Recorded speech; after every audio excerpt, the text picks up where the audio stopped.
hidup itu tidaklah mudah. Ya, saat ini kamu memang mungkin merasakan kemewahan, merasakan segalanya mudah, Mudah, betul ya betul. kan? Tapi nanti ketika kamu sudah lulus, orang tua tidak akan selalu memberikan fasilitas ke kamu. Jadi mulai hari ini, Sobat Tunas, jangan lupa saksikan terus Guru Punya Cerita setiap Rabu jam 5 sore di YouTube channel SMK Tunas Harapan Pati. Jangan lupa di setiap sesi akan ada kuis yang bisa diikuti dengan cara ketik jawaban di kolom komentar dan dapatkan hadiah menariknya. Assalamualaikum warahmatullahi wabarakatuh. Hai Sobat Tunas, bertemu kembali dengan saya Siti Maulidatul Holisah, masih dalam acara Guru Punya Cerita. Kilas balik kisah guru ketika bersama SMK Tunas Harapan Pati di usianya yang sudah 35 tahun. Hari ini saya kedatangan tamu yang super spesial dan hanya seorang diri. Siapa dia? Langsung saja kita temui. Silahkan memperkenalkan diri, oke. tamu yang cantik. Ya, halo Sobat Tunas. Nama saya Ayu Dia Dewi Urbani. Saya di sini sebagai guru bimbingan dan konseling. Sudah banyak yang kenal ya tentunya ya. Karena sebelum ini saya dan Mem Ayud juga punya acara ya Mem Ayud ya. Insya Allah kapan-kapan kita lanjut lagi. Komen di bawah mau bahas apa. Karena hari ini tamunya cuma satu dan perempuan juga. Jadi acaranya kita buat lebih santai. Iya, oke Mem. Mem Ayud, hari ini kita akan bercerita kepada Sobat Tunas tentang pengalaman pribadinya Mem Ayud. Iya. Apa yang dirasakan Mem Ayud, kemudian apa harapannya Mem Ayud untuk SMK Tunas Harapan Pati. Kan tahun ini SMK Tunas Harapan Pati sudah 35 tahun bersinergi menyongsong Indonesia Emas. Tahun berapa masuk di Tunas Harapan? Saya masuk di sini 2007. 2007 berarti ke sekarang sudah 18 tahun ya. 18 luar tahun. biasa. Berarti sudah mempunyai anak 18 generasi. Ya, Bagaimana kesan pertama ketika masuk di Tunas Harapan? Ya. Awal mula saya masuk di Tunas Harapan. Sebenarnya kalau ditinjau lagi, saya kan bukan dari kependidikan nih Mem, karena saya dari sarjana psikologi, tapi karena semakin kesini ya mungkin karena terus nikah, suami saya guru, mungkin itu nular. Kebawa ya, kebawa. Frekuensinya jadi mengarah ke pendidik ya. Akhirnya nular, terus dari lulus dari psikologi, saya mengambil akta 4. Karena saya tahu kalau dulu kan memang akta 4 itu SIM mengajar betul. SIM mengajar. Kalau sekarang kan PPG Prajabatan. Saya ambil akta 4 selama tidak sampai 1 tahun. Tidak sampai 1 tahun, setelah itu belum lulus itu, terus saya coba-coba daftar. Nah, saya tadinya ya belum tahu Tunas Harapan karena kan ke utara ya, rumah saya di Pati Kota, ke utara itu jarang. Karena lingkupnya kan masih di situ-situ, wong dulu masih ibaratnya setelah lulus dari SMA terus kuliahnya kan di Semarang. Jadi untuk ke utara itu memang jarang. Sebentar, saya potong dulu ya. Iya. Waktu SMA Mem Ayud tahun berapa ya? Saya SMA tahun lulusnya 95. Berarti SMK Tunas sudah ada ya waktu sudah itu ada, ya? Sudah waktu SMA sudah pernah dengar tentang SMK Tunas? Teman SMP saya juga ada yang sekolah di sini dulunya. Tapi kan tidak tahu, ya tahu lokasinya, tapi pasnya dulu kan nggak pernah. Karena kan zaman dulu itu kan beda dengan zaman sekarang. Kalau zaman dulu kan kita orang rumahan. Ya kalau anak sekarang kan wah jalannya udah jauh-jauh, ya kan. Kalau alat transportasinya juga lebih gampang kan. Iya, kalau kita dulu angkot, ya kan. Betul. Setelah itu ke Semarang, terus lulus. Sebelum lulus akta 4 itu saya mencoba daftar. Karena waktu itu saya juga nggak tahu ada lowongan apa enggak. Saya sebar. Sebar berarti lowongan. nyoba-nyoba ya, tebar ini ya. Nyoba dulu. Pikir saya biar nanti siapa tahu rezeki saya, begitu lulus akta 4 saya sudah bekerja. Kepinginnya kan seperti itu. Terus tiba-tiba saya udah masukkan nih lamaran ke sini, saya datang sendiri ke sini. Karena kalau zaman dulu memang kayaknya lebih enak datang kayaknya kan. Saya datang ke sini, diterimalah oleh tata usaha. Setelah itu terus saya pulang. Baru beberapa hari kemudian saya ditelepon sama KTU. Oh, langsung Iya. ada panggilan ya? Iya, teleponnya Mungkin dulu belum pakai HP ya, mungkin udah HP tapi masih jarang ya. Jadi ya. teleponnya masih telepon rumah. Oke. Ya, karena saya waktu itu masih tinggal dengan ibu saya. Ya, telepon, saya disuruh datang ke sini untuk interview dan tes mengajar. Micro teaching. Nah, ya? micro teaching. Saya panik kan waktu itu ibaratnya. Karena belum pernah punya pengalaman belum pernah di pendidikan juga ya, kan. Betul. Di samping itu dulu kan ada namanya PPL ya. PPL kan hanya ngajar pada waktu Akta 4. Akta 4 kan ada PPL juga, tapi kan ngajarnya juga tidak ngajar kan, kita hanya mendampingi guru saja. Ketika guru BK-nya nggak ada, kita yang masuk seperti itu. Ya. Akhirnya tes, terus wawancara. Hari itu juga diumumkan. Oh, langsung? Iya, langsung. Berarti butuh mungkin ya waktu itu ya? Iya, mungkin ya. Karena waktu itu BK-nya cuma 2. Oh, begitu Mem Ayud masuk di Tunas Harapan tahun 2007. Bulan apa tuh? Bulan Januari. Sebenarnya lupa bulannya saya ya, Mem. Karena kan waktu itu kayaknya Februari deh. Februari tapi SK-nya masuknya Januari. Berarti ini ya, masuknya bukan di tahun awal pelajaran ya? Bukan.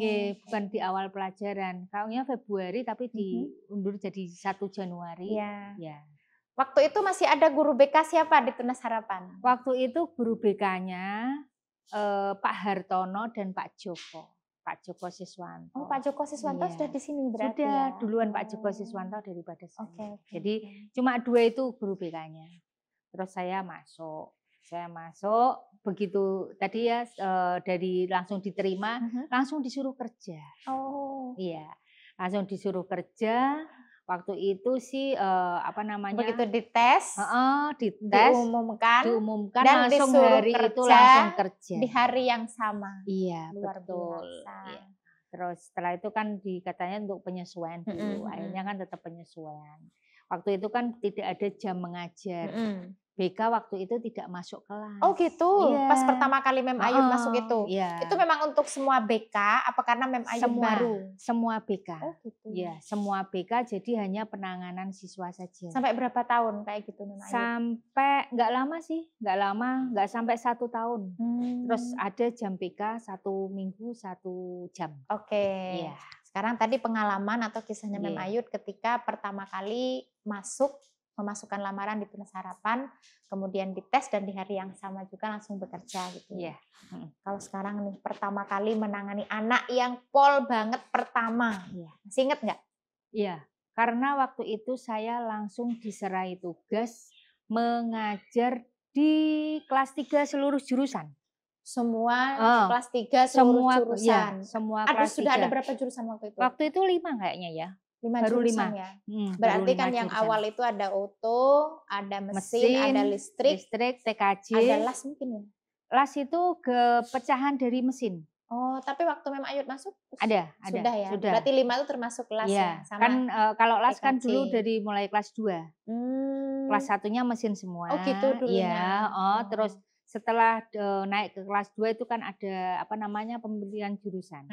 Jadi las itu dulu hanya di kelas 2 dan kelas 3. Kelas 3, oh ya, kelas gitu 1-nya semuanya mesin. Berarti Mem Ayud pegang ini rata-rata cowok berarti ya? Iya, TKJ masih ada, udah ada TKJ, listrik juga sudah ada. Ya, listrik kan pertama kemarin kan? Iya, itu.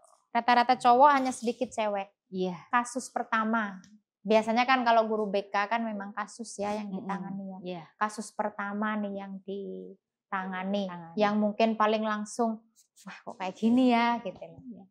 Ya, kebetulan waktu itu karena baru jadi ketika penanganan kasus itu tidak diculkan sendiri. Oh, masih ada pendampingan. Pasti ada pendampingnya dan itu Pak Hartono yang selalu mendampingi.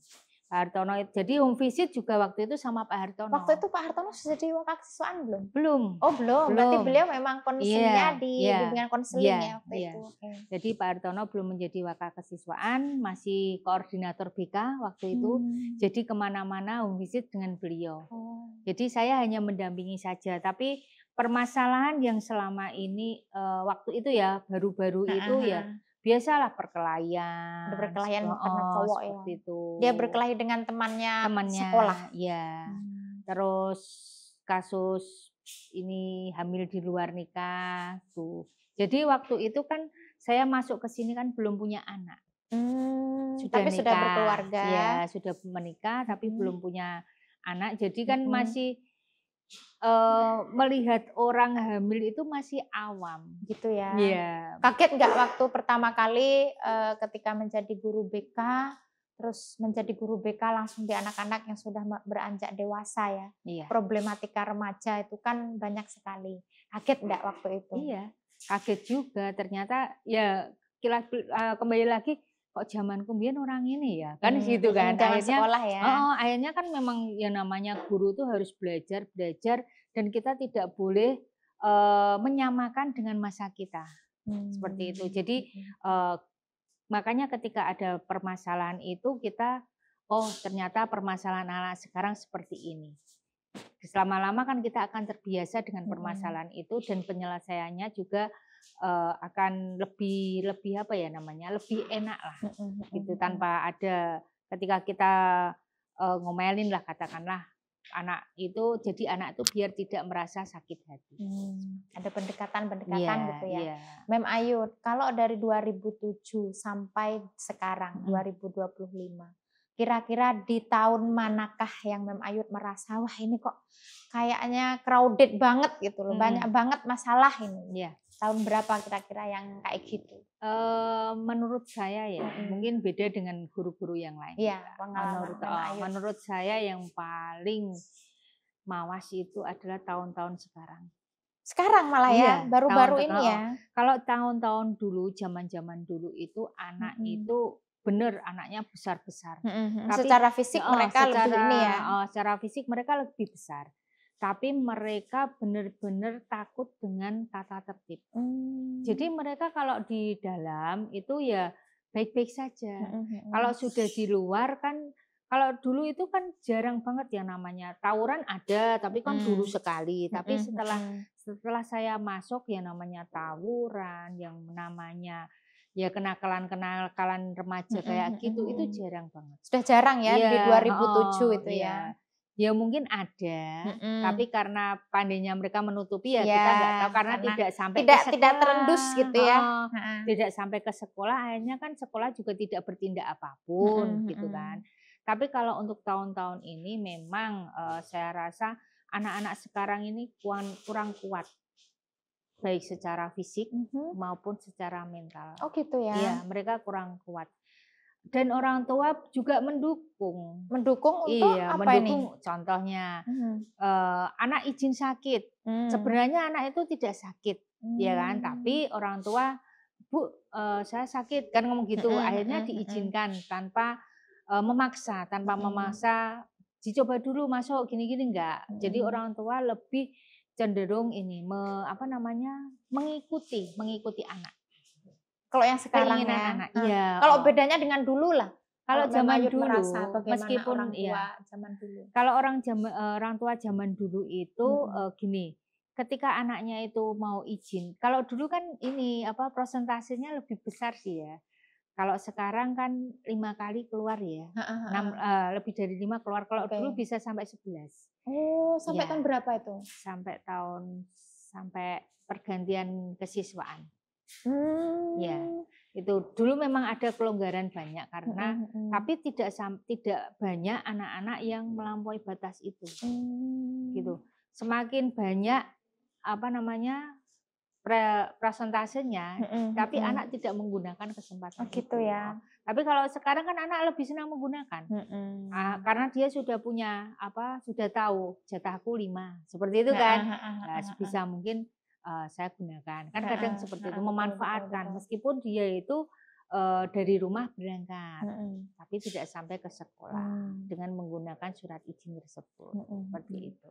Jadi anak-anak sekarang itu kurang kuat mentalnya, kurang kuat fisiknya, malah mendapatkan ini dari orang tua juga ya. Sering mengeluh. Kalau anak dulu nggak sering mengeluh ya mungkin ya? Saya rasa enggak. Saya rasa enggak. Anak-anak dulu itu enggak begitu banyak mengeluh. Nyatanya Nyatanya mereka juga apa yang dikatakan guru, apa yang diberi sanksi lah sama guru ketika dia membuat kesalahan, pasti kan harus ada sanksinya. Itu mereka juga tidak banyak yang berontak. Gitu. Tapi kalau anak sekarang kan baru dikasih sanksi udah mengeluh ke orang tua, akhirnya orang tua takut. Orang tua takut jika anaknya kenapa-kenapa, kan seperti itu. Padahal kan sebenarnya tidak, sebenarnya kan itu proses dari pendewasaan. Betul. Nah, kita kan nggak mungkin ya memberi sanksi kejam. Ya, kan nggak mungkin. Sanksi mesti sudah diukur dengan ininya ya, batasnya untuk anak itu sendiri, kebaikan anak itu sendiri. Betul. Tapi kadang kan juga apa yang dikatakan ke orang tua itu beda, ya kan? Dan orang tua merasa kasihan. Betul. Akhirnya orang tua memilih untuk mencabut anaknya dari sekolah. Gitu ya. Iya, seperti itu. Justru di tahun-tahun belakangan ini yang menurut Mem Ayud lebih berat daripada tahun-tahun yang dulu ya. Sekarang mungkin ada nggak kisah, tadi kan cerita nih home visit kan, ada nggak kisah yang paling membuat terharu atau paling membuat sedih gitu tentang home visit ini? Karena dulu saya pernah juga nih waktu masih awal-awal ada di Tunas, ikut home visit itu, ada siswa yang dia tidak mau sekolah dan ternyata rumahnya jauh banget, ya jauh banget ternyata. Sampai apa ya istilahnya itu ikut merasakan lah ternyata dia itu memang harus perlu tekad yang kuat yang datang sekolah. Kalau Mem Ayud sebanyak sudah berapa ratus mungkin ya home visit banyak, 18 tahun. Karena kita kepinginnya kalau ada permasalahan cepat selesai. Jadi kita tidak menunda-nunda permasalahan tersebut. Ya, jadi seumpama orang tua dipanggil tidak datang, kita langsung home visit. Gitu ya, langsung kita kunjungi gitu ya. Langsung kita kunjungi biar kita tahu kondisi sebenarnya bagaimana. Ya, pengalaman home visit. Kita kan tidak tahu nih siswa-siswa yang ada di sini semua kan mana yang kaya, mana yang kurang, mana yang biasa-biasa saja. Ya, dari home visit lah kita tahu sebenarnya. Ya, kondisi yang sebetulnya. Kondisi sebenarnya. Ini bukan meremehkan atau merendahkan ya. Mohon maaf. Ini hanya sekedar cerita. Pada saat itu saya pernah home visit ke salah satu siswa. Ya. Jauh nggak rumahnya? Jauh. Sudah rumahnya jauh, kursi saja dia tidak punya. Subhanallah ya. Iya, kursi tidak punya, lantainya ini apa? Lantainya itu masih tanah. Iya. Tahun berapa tuh kira-kira? Saya kok kurang. Setelah corona apa? Sebelum corona ya, berarti sebelum 2020 ya. Iya, karena kalau pas corona kan kita nggak home visit. Terus setelah corona kan juga jarang. Karena orang tua meskipun membela anaknya itu lebih aktif lah. Ibaratnya panggilan langsung datang. Mungkin ya juga karena daripada guru-guru ini izin gitu kan juga bisa jadi lah. Itu saya lupa tahun berapanya, tapi memang benar kondisinya sangat-sangat memprihatinkan. Tapi kita kan tidak tahu anak kalau sudah di dalam sekolah, ya kan kondisinya. Itu kita home visit itu masalahnya karena dia tidak masuk. Berarti bolos gitu lah ya? Bolos. Dari rumah berangkat, tapi karena entah sesuatu hal, akhirnya dia memutuskan untuk tidak sekolah.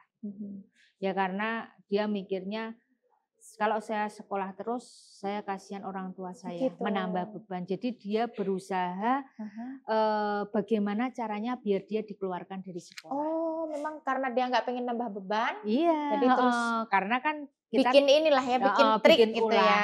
Karena kan orang sudah tahu bahwa tidak masuk sekian kali siswa dikembalikan ke orang tua. Sedangkan orang tuanya tetap menghendaki anaknya tetap sekolah. Karena kan mikir orang tua biar bagaimanapun itu tetap tanggung jawab orang tua.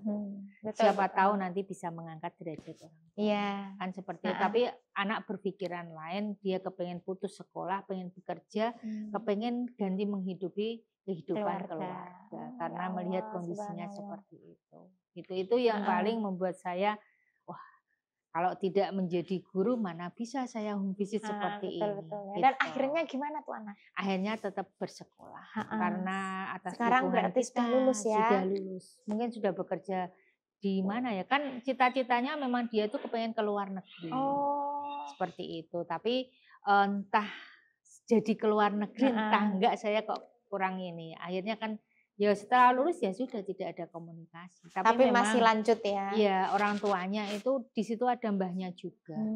Jadi memang orang tuanya tuh kepengen anaknya sekolah. Kenapa disekolahkan di Tunas? Karena mereka tahu, orang di luar sana tahu bahwa sekolah di Tunas itu lulus langsung bisa bekerja. Semacam ada garansi gitu ya? Gitu. Jadinya wes piye-piye lah tetap ke sekolah Tunas seperti itu. Akhirnya ya udah, akhirnya meskipun kalau dulu kan kayak SPP gitu kan nggak begitu perhitungkan gitu kan, banyak kan anak-anak yang masih ijazah masih gitu. Sobat Tunas yang mungkin diceritakan Mem Ayud, semoga hari ini sudah menjadi orang yang sukses sesuai dengan cita-citanya ya. Oke. Itu masalah home visit ya Mem Ayud ya, dari tahun itu yang paling berkesan buat Mem Ayud yang itu ya. Terus sekarang kalau masalah kenakalan anak-anak yang di dalam sekolah sendiri nih, bukan di luar sekolah. Kalau tadi kan kalau di luar sekolah, kalau anak zaman dulu dari 2007 sampai 2025 ini ternyata trennya atau kecenderungannya di akhir-akhir tahun ini malah anak-anak banyak kayak semacam tawuran gitu ya. Kalau dulu sudah tidak ada, sekarang malah menjadi ada. Nah, kalau dalam sekolah sendiri trennya perubahan apa yang istilahnya yang berurusan dengan BK yang paling banyak? Ya, kalau di dalam sekolah itu tetap bolos seperti itu. Masalah individu berarti ya? Kalau untuk berkelahi di dalam sekolah itu juga jarang. Pembulian juga jarang, meskipun ada ya, tetap ada di mana. Sebenarnya bukan pembuli ya, tapi cuma bully sama ngenyak itu kan sebenarnya ece-ecean beda tipis, gitu ya. Ece-ecean bullying verbal berarti ya. Ya kan beda tipis kan. Kalau bully kan dia lakukan setiap hari, tapi kalau hanya sekali 2 kali kan enggak ya kan, menurut saya sih ya. Nah, di situ terus tidak masuk tanpa keterangan itu juga ada gitu yang sering anak-anak SP gitu, karena kan sudah jelas aturannya seperti itu. Jadi menurut saya untuk permasalahan di dalam sekolah itu bisa teratasi. Berarti ini ya dari 2007 sampai 2025 Mem Ayud anggap ya itu masalah biasalah di sekolah gitu ya, masalah karena anak-anak mereka remaja. sudah tahu dengan tata tertib kita. Nah, kalau di luar itu kan di luar jangkauan kita, karena kita kan tidak memantaunya 24 jam. Tapi kalau di dalam sekolah kita selalu memantau. Begitu juga dengan guru-guru, begitu ada permasalahan, guru selalu lapor ke kita, jadi kita langsung bisa menangani permasalahan itu yang kita anggap permasalahannya tidak begitu berat. Gitu. Yang berat itu yang di luar sana, biasanya seperti itu. Ya. Kalau gitu pesannya buat Sobat Tunas nih yang masih aktif menjadi siswa-siswi SMK Tunas Harapan, apa Mem Ayud? Ya. Pesan saya untuk anak-anak yang masih bersekolah di SMK Tunas Harapan, hidup itu tidaklah mudah ya. Saat ini kamu memang mungkin merasakan kemewahan, merasakan segalanya mudah, betul, ya betul. kan. Tapi nanti ketika kamu sudah lulus, orang tua tidak akan selalu memberikan fasilitas ke kamu. Jadi mulai hari ini berusaha berdiri sendiri tanpa bantuan orang tua. Seperti itu. Baik cowok maupun cewek ya. Tadi pesannya berlaku untuk cowok ataupun cewek. Oke, sekarang kalau di Tunas Harapan sendiri di dalam hal bimbingan konseling, fasilitas yang disediakan oleh sekolah. Kalau kemarin kan teman-teman bercerita kalau di bengkel nih sekolah Tunas Harapan sendiri itu menyediakan fasilitas sarana prasarana yang selalu up to date yang mendukung siswa-siswinya untuk bisa istilahnya ketika keluar dari Tunas Harapan dia sudah bisa menggunakan keterampilannya di dunia kerja. Kalau di BK sendiri dukungan sekolah seperti apa untuk istilahnya untuk up to date gitulah ya, untuk up to date. Kalau di BK sendiri biasa setiap kelas 12 seperti ini kita sudah dari kelas 11 kita sudah membuat grup siswa yang mau kuliah. Jadi kita akan berarti sudah ada pemetaan gitu ya. Kita akan memberi fasilitas untuk anak-anak yang kepingin kuliah. Kadang kita daftarkan kayak di universitas di swasta, kita langsung mendaftarkan seperti itu. Di universitas negeri kita juga mendaftarkan. Jadi tidak beda dengan BK-BK di sekolah lain. Kita tetap akan memfasilitasi kebutuhan anak di mana dia kepengen kemana kita fasilitasi.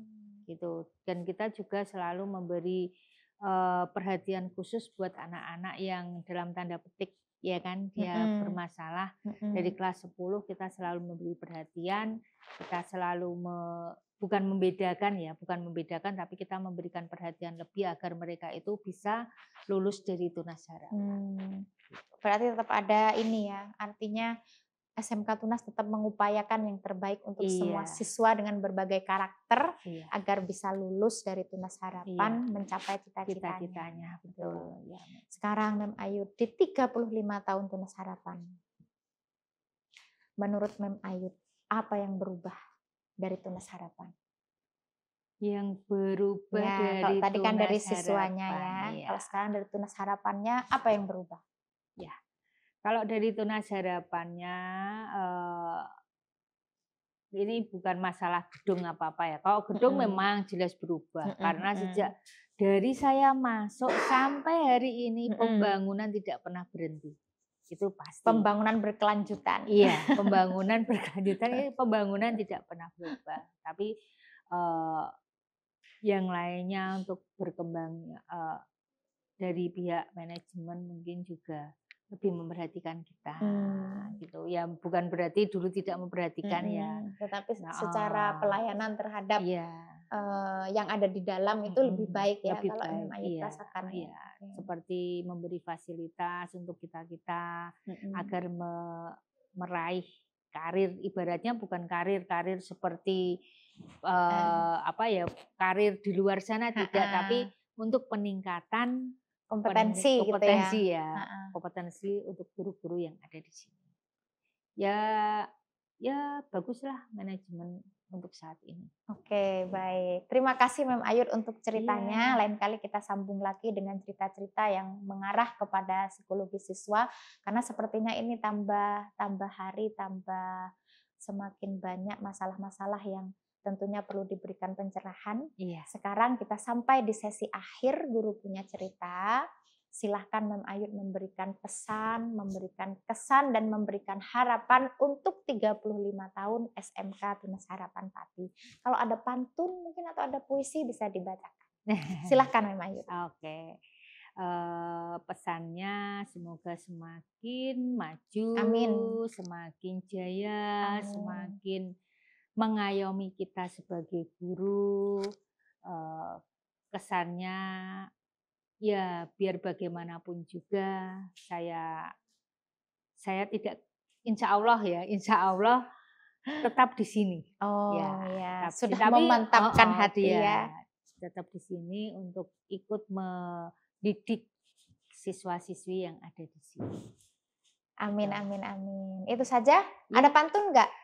Tidak ada. Atau ada harapan? Dulu di 25 tahun SMK Tunas berarti kan sudah di Tunas Harapan ya? Iya. Harapannya di 35 tahun ini ada apa? Ya harapannya yaitu tadi semakin maju, semakin jaya, semakin mengayomi kita, semakin menjunjung kita lah. Seperti itu. Amin, Allahumma amin. Semoga harapan Mem Ayu dan harapan kita semua bisa menjadi harapan-harapan yang terwujud dan tentunya mendukung terciptanya SMK Tunas Harapan Pati bersinergi dalam menyongsong Indonesia Emas. Sobat Tunas, kita sudah sampai di penghujung acara pada episode kali ini. Tentunya kita akan memberikan kuis seperti biasa. Apa kuisnya kali ini?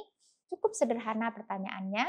Ketika Mem Ayu dia masuk pertama kali ke Tunas Harapan, ada berapa guru BK pada saat itu dan siapa namanya? Silahkan tulis jawabannya di kolom komentar, kami tunggu dan akan kami pilih jawaban terbaik. Terima kasih, kita akhiri episode kali ini. Terima kasih untuk kebersamaannya. Salam bahagia dan sehat selalu untuk Sobat Tunas. Assalamualaikum warahmatullahi wabarakatuh. Waalaikumsalam warahmatullahi wabarakatuh. Sobat Tunas, jangan lupa saksikan terus Guru Punya Cerita setiap Rabu jam 5 sore di YouTube channel SMK Tunas Harapan Pati. Jangan lupa di setiap sesi akan ada kuis yang bisa diikuti dengan cara ketik jawaban di kolom komentar dan dapatkan hadiah menarik.